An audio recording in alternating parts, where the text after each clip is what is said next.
नमस्कार मंडळी. आपण आजच्या व्हिडिओमध्ये आयुर्वेद आणि त्याच्याबद्दलचे काही गैरसमज हे दूर करणार आहोत. पहिला गैरसमज काय आहे मंडळी? आयुर्वेद म्हणजे फक्त आजीबाईंचा उपाय. तर हे अजिबात असं नाही.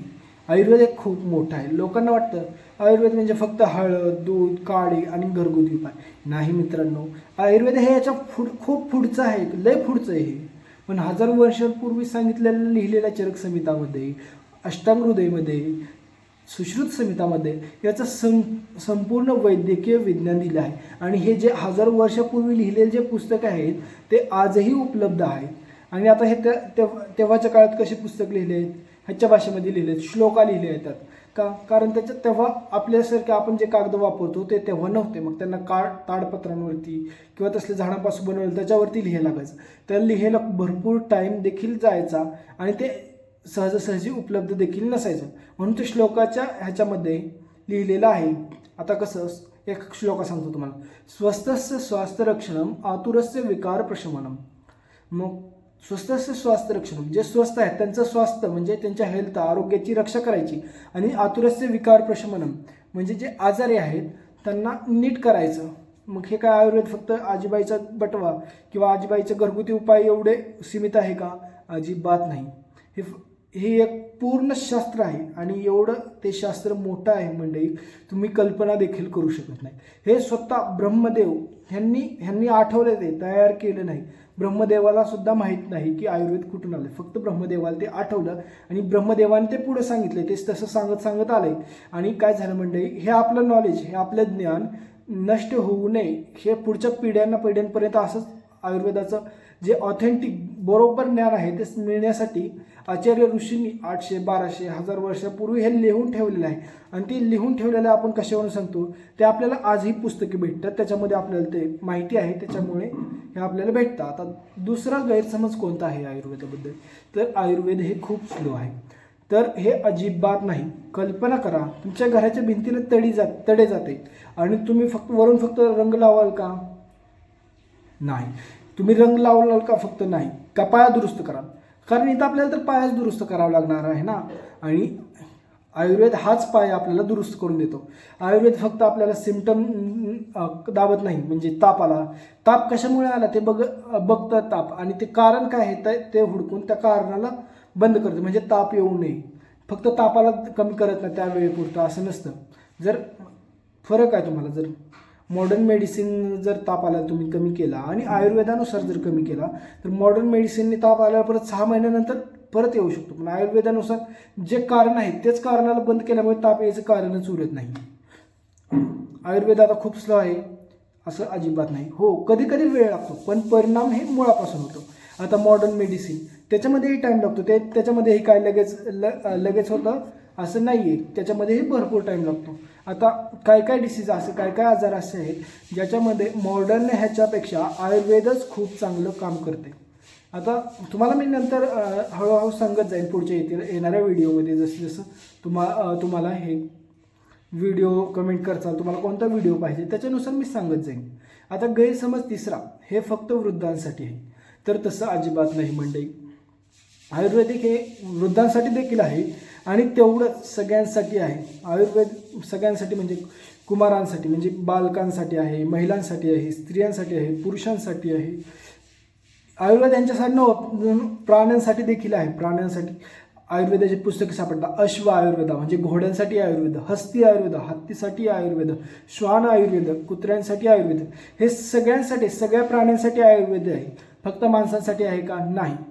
आईच्या पोटात असलेल्या बाळापासून ते वृद्ध व्यक्तीपर्यंत आयुर्वेद हे सगळ्यांसाठी आहे. आता तुम्हाला एक एक्झाम्पल सांगतो. कश्यप संहिता नावाचं एक पुस्तक आहे, ते आचार्य कश्यपाने लिहिलेलं आहे आणि याच्यामध्ये बालरोग याचं सविस्तर वर्णन केलेलं आहे. आता पेडियाट्रिक्स एक ब्रांच आहे जी कोणासाठी डील करते? लहान मुलांची ट्रीटमेंट देत असते. आता त्याच्यामध्ये सगळं काय लिहिले, त्याच्यामध्ये सगळं सांगितलेलं आहे. लहान मुलांना कसं काय दिलं पाहिजे, काय केलं पाहिजे. मग आयुर्वेद फक्त वृद्धांसाठी आहे का? नाही मंडळी. तिसरा देखील गैरसमज दूर झाला. आता चौथा गैरसमज म्हणजे काय? आयुर्वेद म्हणजे फक्त काढे. तर तसं अजिबात नाही मंडळी. आयुर्वेद म्हणजे फक्त काढे आहेत का? नाही. लोक म्हणतात मला काढे पिणे जमत नाही, पण आयुर्वेदात चूर्ण म्हणजे काय असतं? पावडर, लहान फाईन पावडर अशी असते, लहान एकदम वटी वटी म्हणजे गोळे असते. अजून काय असतं? घृत म्हणजे तूप. तूप तर हे आता तुम्ही ऐकले सगळीकडे, तूप हे वरदान ठरत आहे कितीतरी गोष्टींना. अशा अनेक गोळ्या आहेत त्या मेंदूला एक ब्लड ब्रेन बॅरियर असतो, तिथं ते क्रॉस करून जाऊ शकत नाही. म्हणजे जर तुपासोबत घेतलं तर त्याचा एवढा परिणाम होतो की ऑपरेशनसुद्धा, मोठमोठे ऑपरेशनसुद्धा टाळता येतात. नंतर पंचकर्म. अरे पंचकर्म तर आता एवढं वाढत आहे मंडळी, तुम्हाला सांगू शकत नाही. आणि खूप चांगल्या पद्धतीने वाढत आहे, आयुर्वेद वाढत आहे. आताचं जे मोदी गव्हर्नमेंट आहे ते त्याला खूप जास्त सपोर्ट करत आहे. पहिलं बाकीच्या गोष्टीत मला कसं आहे काय मोदी गव्हर्नमेंट माहीत नाही, पण आयुर्वेदाच्या बाबतीत खूप जास्त प्रसिद्ध करत आहे. आता अष्टांग हृदयामध्ये एक असं पुस्तक आहे, त्यांच्यात विविध उपचारांची विविधता आढळते. म्हणजे काय? वेगवेगळ्या उपचारांचे वेगवेगळे प्रकार दिलेले आहेत. आयुर्वेद एक ज्ञानाचं महासागर आहे आणि आपण त्यातला फक्त 1 कप पाणी पाहिले म्हणजे बघा, एखादा समुद्र असेल एवढा मोठा आणि त्या समुद्रातलं फक्त 1 कप पाणी आपण पाहिले म्हणजे किती अजून आयुर्वेदाला आपण एक्सप्लोर केले नाही बघा. जर आपल्याला पूर्ण आयुर्वेद जर कळलं तर आपण अमरसुद्धा होऊ शकतो मंडळी. हे खोटं नाही आहे मंडळी. तुम्हाला वाटेल हे काही बोलतो उठलं सुटलं अंधश्रद्धापासून. अरे अंधश्रद्धा तर अजिबात नाही मंडळी. तुम्हाला खोटं वाटत असेल म्हणजे मी मागचं 3 वर्ष झालं आयुर्वेदाचा अभ्यास करतोय. मी कोण आहे? BAMS करतो, ऑथेंटिक आयुर्वेदिक डॉक्टर. मला इथं हे सगळे पुस्तकं आहेत जे मी तुम्हाला सांगितले, चरक संहिता, अष्टांग हृदय, सुश्रुत संहिता, हे सगळे पुस्तकं आहेत. आणि हे पुस्तक वाचल्यानंतरच कळतं आयुर्वेद नेमकं काय आहे ते. आयुर्वेद एवढा मोठा महासागर आहे मंडळी, आपण त्याला अजून काहीही एक्सप्लोर करू शकणार नाही. अजून जर एवढ्या आयुर्वेदानुसार आपण वेगवेगळे आजार ठीक करू शकत असेल तर संपूर्ण जर आयुर्वेद कळलं तर आपण काय काय करू शकतो बघा. मग आता चौथा गैरसमज दूर झाला. आता 5वा गैरसमज काय आहे? आयुर्वेद वैज्ञानिक नाही. आयुर्वेद वैज्ञानिक नाही हा एक निव्वळ गैरसमज आहे मंडळी. आयुर्वेदामध्ये सांगितलेलं दोष, धातू आणि अग्नी. आता हे शब्द जरी जुने वाटत असले, आता कल्पना करा मंडळी तुम्ही 5000 वर्षापूर्वी, 4000 वर्षांपूर्वी, 1000 वर्षापूर्वी जे लिहून ठेवले, आता आपण सध्या जे शब्द बोलतोय तेच आपले शब्द आपले आजोबा वापरत होते का? आजोबा पणजोबा यूज करत होते का? आपण भाषेचा प्रभाव कसा पडतो ते बघून घ्या ना तुम्ही. आता हे दोष, धातू, अग्नी 1000 वर्षापूर्वी लिहिले. ते 1000 वर्षापूर्वी माणसं कशी बोलत होते, त्या कोणत्या भाषेमध्ये बोलत होते, त्याच्यातले जरा परिणाम दिसणार का नाही त्यांच्या लिखाणामध्ये. आता हे दोष, धातू आणि अग्नी हे शब्द जुनाट वाटतात, पण शरीराचे संतुलन, पचनशक्ती आणि प्रतिकारशक्ती हे मॉडर्न सायन्समध्येही मान्य आहे. हे मॉडर्न सायन्सनं मान्य केले का? नाही. हे अजिबात चुकीचं नाही, फक्त त्याची भाषा वेगळी आहे. आता मॉडर्न सायन्स काय म्हणतं? आपल्याला पोटातून लघवी बाहेर येते, वेस्ट मटेरियल बाहेर येतं ते पाठीमागून रेक्टममधून.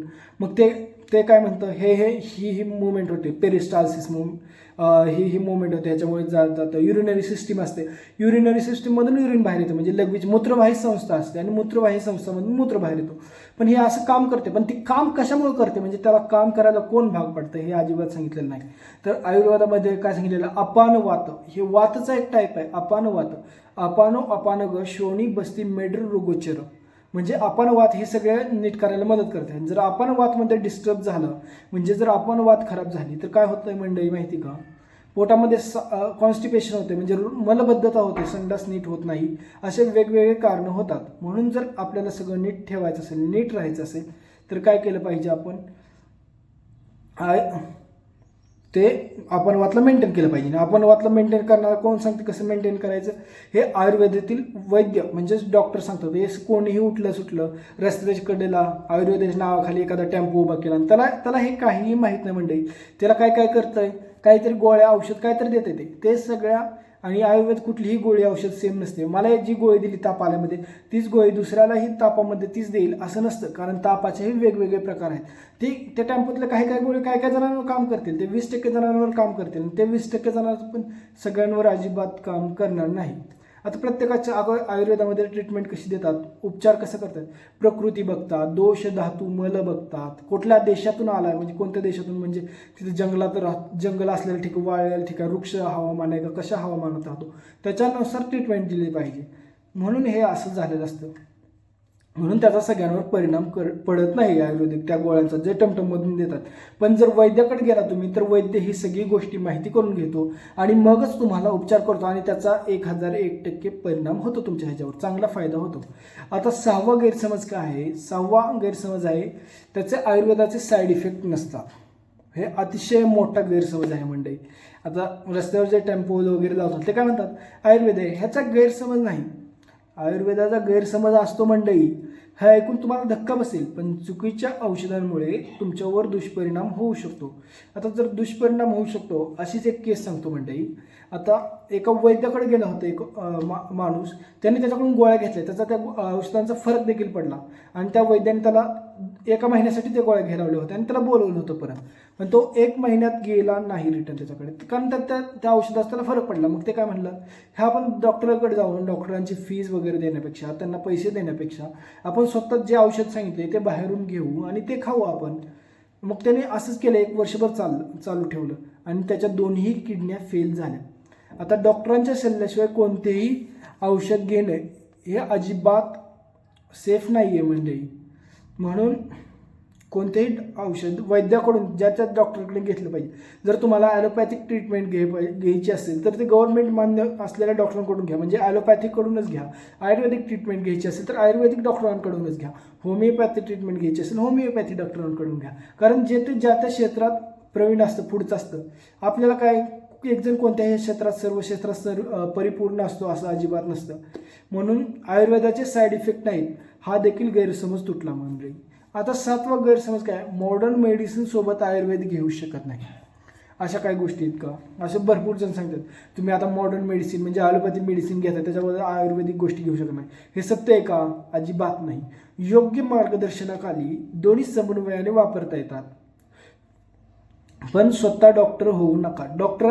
दोन्ही डॉक्टरांचा सल्ला घ्या. हे डॉक्टर असे म्हणतात, त्यांच्याकडून मी ह्या माझ्या गोळ्या चालू आहेत, हे फाईल दाखवतो माझे, ह्याच्यासाठी ह्या गोळ्या चालू आहेत, मग मला दुसरं कोणती गोळी देता येईल का, तर तेव्हा डॉक्टर सांगतील हे गोळी खावा, याचा काहीही दुष्परिणाम होणार नाही, त्याही गोळ्या चालू राहिल्या तरी चालतील. म्हणून तुमचा हाही भ्रम तुटला, गैरसमज तुटला की मॉडर्न मेडिसिन सोबत घेऊ शकत नाही. आता 8वा गैरसमज काय आहे, आयुर्वेद फक्त भारतात आहे, तर अजिबात नाही मंडळी. मोदी सरकार आलं तेव्हापासून आयुर्वेदाला ते सगळीकडे पसरवायला लागले. आज आयुर्वेद जर्मनी, जपान, श्रीलंका सगळीकडे आयुर्वेद पोहोचलं आहे आणि वेगवेगळ्या देशातून आयुर्वेदाची ऑथेंटिक ट्रीटमेंट घेण्यासाठी सुद्धा काही लोक भारतात येत आहेत. आपल्या पर्यटनाला सुद्धा प्रेरणा भेटली आहे. कशामुळे, आयुर्वेदामुळे. आयुर्वेदिक ट्रीटमेंट घेण्यासाठी जे असे अनेक आजार आहेत जे दुसऱ्या देशातील त्या मॉडर्न मेडिसिननुसार क्युअर होत नाहीत किंवा त्यांना खूप जास्त दिवस औषधं खावे लागतात, तर ह्याच्यामुळे हे क्युअर होतं. आता वेगवेगळे ऑटोइम्युन डिसीज आहेत, त्याच्यासाठी लाईफ टाईम ट्रीटमेंट घ्यावी लागते. तसंच त्याच्यातीलच एक प्रकार सांगतो मी, आमवात ह्याला मॉडर्न डिसीजमध्ये रिमॅटॉइड आर्थरायटिसशी संबंधित करू शकता तुम्ही. आयुर्वेदामध्ये हे साध्य सांगितलं आहे, पण मॉडर्न गोळ्या घ्यायच्या म्हणलं तुम्हाला रिमॅटॉइड आर्थरायटिससाठी, तर त्याला काय करावं लागेल, तुम्हाला आयुष्यभर गोळ्या खावा लागणार. आयुष्यभर तो डोस कमी जास्त होणार म्हणजे, पण गोळ्या तर सतत खावा लागणार. जर आता समजा तुम्हाला दिवसात 2 गोळ्या खाताय, मग ते सकाळी 2 संध्याकाळी 2, नंतर थोड्या दिवसांनी दिवसाला 2च राहणार, फक्त सकाळी 2, नंतर सकाळी 1च राहणार, पण तुम्हाला गोळी ती खावं लागणार.